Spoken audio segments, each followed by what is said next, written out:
శ్రీ గురుభ్యో నమః. 6వ అధ్యాయం 17వ శ్లోకం.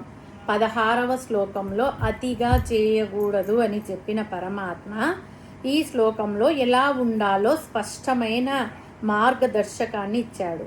ఓం యుక్తాహార విహారస్య యుక్త చేష్టస్య కర్మషు యుక్త స్వప్నావబోధస్య యోగో భవతి దుఃఖః. ముందుగా పదపదానికి అర్థం తెలుసుకుందాము. యుక్తాహార అంటే మితమైన ఆహారము, విహారస్య విహారము అంటే వినోదము కలవానికి, కర్మసహ పనుల యందు, యుక్త చేష్టస్య క్రమశిక్షణతో కూడిన ప్రయత్నం కలవానికి, యుక్త స్వప్న సరైన నిద్ర, అవబోధస్య సరైన మేల్కొలుపు కలవానికి, యోగం యోగ సాధన, దుఃఖః అంటే దుఃఖాలను హరించేదిగా, భవతి అవుతుంది. ముందుగా తాత్పర్యం తెలుసుకుందాం. ఆహారము, విహారము, పనులు, ప్రవర్తన, నిద్ర మేల్కోవడం మొదలైనవి యుక్తంగా అంటే ఎంతవరకు అవసరమో అంతవరకే చేసేవాడికి అవే యోగంగా పిలువబడతాయి. ఆహార విహారములను, నిద్రను ఎంతవరకు అవసరమో అంతవరకే అనుభవించే యోగికి దుఃఖం అనేది ఉండదు. ఈ శ్లోకంలో అసలు యోగం అంటే ఏమిటో పరమాత్మ వివరించాడు. ఎల్లప్పుడూ విహిత కర్మలు అంటే మంచి కర్మలే చేయాలి. ఆ కర్మలు కూడా నిష్కామంగా ఎటువంటి కోరికలు లేకుండా చేయాలి. కేవలం సమాజ శ్రేయస్సు కొరకే చేయాలి. రోజుకు 2 సార్లు మితంగా ఆహారం తీసుకోవాలి. వేలకు మితంగా నిద్రపోవాలి. ఎక్కువ జాగరణ చేయకూడదు. ఇలా చేస్తే దీనినే యోగం అని అంటారు. అటువంటి యోగము అవలంబిస్తే సకల దుఃఖాల నుండి విముక్తి కలుగుతుంది. పై నియమాలు పాటించకపోతే ఒక్క ధ్యాన యోగమే కాదు, ఏ యోగము కుదరదు. ఒకవేళ బలవంతంగా ధ్యానంలో కూర్చున్నా తగిన ఫలితాలు లభించవు. ధ్యానమే కాదు, రోగానికి మందు వేసుకున్నా ఆ మందు తగిన మోతాదులో వేసుకుంటేనే పనిచేస్తుంది. కానీ ఇష్టం వచ్చినట్టు వేలాపాలా లేకుండా వేసుకుంటే పని చేయకపోగా వికటిస్తుంది.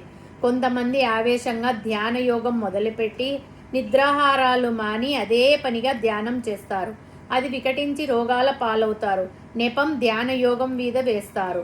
యోగం సక్రమంగా చేస్తే దుఃఖాలు పోగొడుతుంది, కానీ దుఃఖాలు కలిగించదు.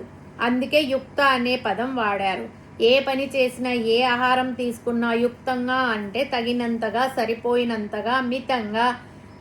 అప్పుడే మనము అన్ని దుఃఖాల నుండి విముక్తి పొందుతాం. దీపపు ఒత్తిని మితంగా ఉంచినచో రాత్రంతా వెలుగునిస్తుంది. ఒత్తిని బాగా పైకి ఎగదోస్తే మసి పట్టిపోయి తొందరగా శాంతవుతుంది. అంటే వెలుగు లేకుండా పోతుంది. ఒత్తిని బాగా తగ్గిస్తే అసలు ప్రకాశమే ఉండదు. కాబట్టి మితమే శ్రేయస్కరం. బుద్ధుడు తన సాధన కాలంలో ఒకప్పుడు ఆహారమును పూర్తిగా మానేసి ధ్యానము చేశాడు. ధ్యానము సరిగా సాగక మరలా కొంత ఆహారమును మితంగా సేవించినట్లు చరిత్ర చెబుతుంది. ఇక్కడ మరొక విషయం కూడా మనం గమనించాలి. యుక్త అంటే కేవలం ఆహారము వరకే కాదు, శరీర పోషణకే కాదు, మనస్సును కూడా ప్రశాంతంగా ఉంచేదిగా ఉండాలి. దానినే సాత్విక ఆహారం అని అంటారు. సాత్విక ఆహారం తీసుకుంటే ఆ మనస్సుతో చేసే ఆలోచనలకు అనుగుణంగా చేసే పనులు కూడా సాత్వికంగానే ఉంటాయి. అటువంటి ఆహారం ఎలా తినాలో, ఏమేమి తినాలో, ఎంత తినాలో, ఎప్పుడు తినాలో ఎవరికి వారు నిర్ణయించుకోవాలి.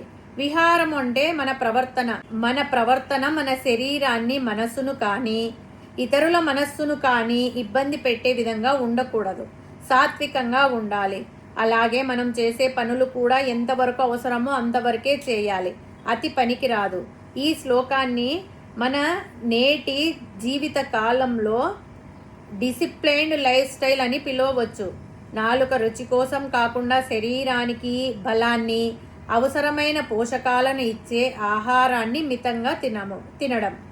యుక్త విహారం అంటే వినోదం ఉండాలి, కానీ అది వ్యసనం కాకూడదు. సోషల్ మీడియా వాడకము లేదా బయట తిరగడము ఒక లిమిట్లో ఉండాలి. యుక్త చేష్ట అంటే పనిలో అతిగా కష్టపడి ఒత్తిడి పెంచుకోకూడదు. అంటే కోట్లు సంపాదించాలని నిద్రాహారాలు మాని రాత్రింపవళ్ళు పని చేయకూడదు. అలాగని బద్ధకంతో టైం వేస్ట్ చేయకూడదు. యుక్త స్వప్న అవబోధస్య అంటే రాత్రిపూట సరైన టైంలో నిద్రపోవడం, సూర్యోదయానికి ముందే మేల్కోవడం. ఇది మానసిక ఆరోగ్యాన్ని ఇస్తుంది. హనుమంతుడు లంకకు వెళ్ళినప్పుడు అక్కడ రావణాసురుణ్ణి, కుంభకర్ణుణ్ణి చూస్తాడు. రావణాసురుడు అతి భోగాలలో, విలాసాలలో మునిగిపోయి ఉంటాడు. కుంభకర్ణుడు అతి నిద్రలో మునిగిపోయి ఉంటాడు. వీరు ఇద్దరు అతి అనే గుణం వల్లనే పతనం అయ్యారు. కానీ హనుమంతుడు కార్యసాధనలో సరైన పనితీరును పాటిస్తూ ధర్మాన్ని అనుసరించాడు కాబట్టి విజయం సాధించగలిగాడు. ఈ శ్లోకము మనకు ఇచ్చే ముఖ్య సందేశం ఏమిటంటే జీవితంలో ఏదీ పూర్తిగా మానేయవలసిన అవసరం లేదు. అలాగని దేనికి బానిస కాకూడదు. ఆహారం నుండి ఆలోచనల వరకు ప్రతి విషయంలోనూ ఒక క్రమశిక్షణతో ఉంటే మన పనులే ఒక యోగంగా మారి మన దుఃఖాలన్నింటినీ దూరం చేస్తాయి. హరి ఓం తస్సత్.